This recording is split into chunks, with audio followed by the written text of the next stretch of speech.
एक और शगुन का स्टॉक मेरे रेडार पे आ रहा है, कुश, बहुत ही प्यारे नंबर पे आज बैठा है। उसको क्या इस तरह की बाजार ऐसा ही कर सकता है? 101 रुपए का भाव है जोमेटो। आप 100 रुपए के आसपास, 101 रुपए के आसपास के स्टॉक्स पर ज्यादा ध्यान दे रहे हैं।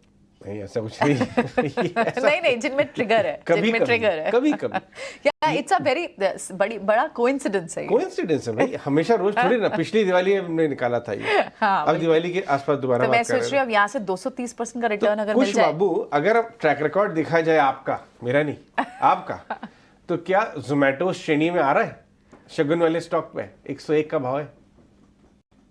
तो अजय, पहले तो मुझे आपको बधाई देने दीजिए। I don't think we do that enough. कि मुझे बहुत क्लियरली ध्यान है कि आपने ये कहा था, और मुझे ध्यान है उन दिनों के आसपास में स्टूडियो में भी था, तब आप ये थीम मेरे साथ डिस्कस कर भी रहे थे कि ये बहुत ही अच्छी थीम है। अब आप इसको शगुन के तौर पे कह रहे हैं, अब मैं इसको मार्केट लैंग्वेज में कहता हूँ बास्केट बनाइए। Basket, it's a more popular way of investing. 100 rupees के स्टॉक का बास्केट बनाइए। So your spot on, and all the 3 picks have done fabulously well. So kudos to you, Ajay, on that. And there is every reason to believe कि Zomato भी दिवाली जैसा आपने कहा थोड़ी दूर है, पर समझिए इस दिवाली से अगली दिवाली तक या साल भर के समय में इस ट्रेंड को बिल्कुल फॉलो करता हुआ नजर आ सकता है। देखिए, it will be a little outrageous to call it कि भाई 100 रुपए का है, दिवाली के एंड पे 200 हो जाएगा, लेकिन हम ये मान के चलें कि एटलीस्ट आपको इसमें अच्छे खासे रिटर्न्स तो मिल जाएंगे अगर आप एक इन्वेस्टर के तौर पे इसमें निवेशित रहना चाहें with that kind of time horizon. तो बिल्कुल फॉल्स अंडर दैट कैटेगरी जो हमने शेयर्स अभी बिल्कुल डिस्कस किए। तो इन्वेस्टमेंट के लिहाज से आपको ये आपके पोर्टफोलियो में ऐड करना चाहिए, और वो पेशेंस दिखानी चाहिए जो पिछले दिवाली से अब तक आपके व्यूअर्स ने, आपके इन्वेस्टर्स ने दिखाई है। बहुत बढ़िया। नहीं कुश बाबू, मैं बताऊं, हम ऐसा हमारे अंदर कुछ यूनिक नहीं है, लेकिन हमारे जो कंट्रीब्यूटर्स हैं हमारे चैनल पे, फंड मैनेजर्स, पैनलिस्ट आप जैसे सब, वो हमें एकदम इतना बढ़िया मार्गदर्शन करते हैं और हमारे व्यूअर्स, ताकि हम अपने व्यूअर्स की सेवा अच्छी तरीके से कर सकें।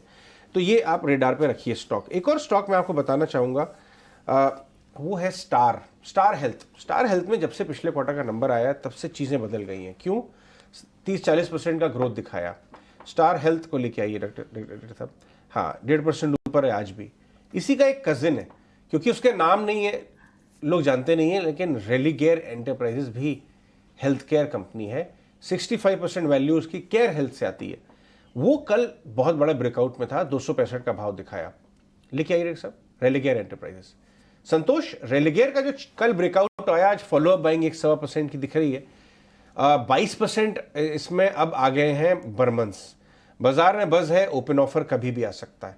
बाजार में बज़ है, कितना सही गलत हमें नहीं पता, लेकिन क्या इसके अंदर यहां से पोजिशनल ट्रेड है या हो गया ऑलरेडी? क्योंकि मुझे याद है हमने जब स्टोरी ब्रेक की थी कि बर्मन ने ब्लॉक किया यहीं सुबह 9:15 पे, आपको याद होगा प्रियंका, 220 का भाव था, अब 260 आ गया।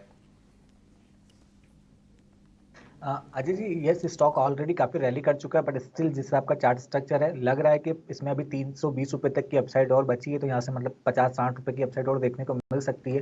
तो मेरे हिसाब से कोई फ्रेश एंट्री भी करना चाहता है तो करंट लेवल पर ले सकता है। उसके लिए स्टॉप लॉस रहेगा पोजिशनल बेसिस पे 242 का, और कोई ऑलरेडी होल्ड करता है तो अपना स्टॉप लॉस ट्रेल करते चलिए। ऊपर में आपको 320 तक की अपसाइड देखने को मिल सकती है।